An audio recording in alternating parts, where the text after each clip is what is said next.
قل يا أيها الناس إن كنتم في شك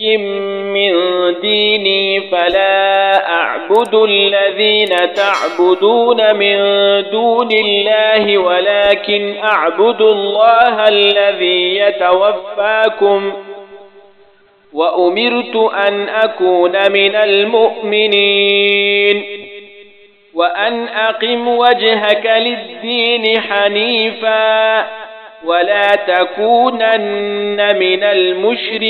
المشركين ولا تدع من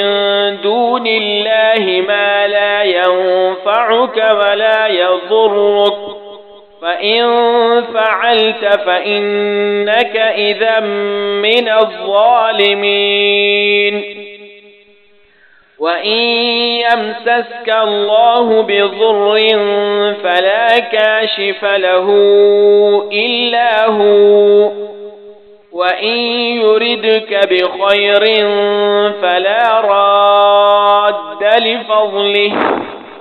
يصيب به من يشاء من عباده وهو الغفور الرحيم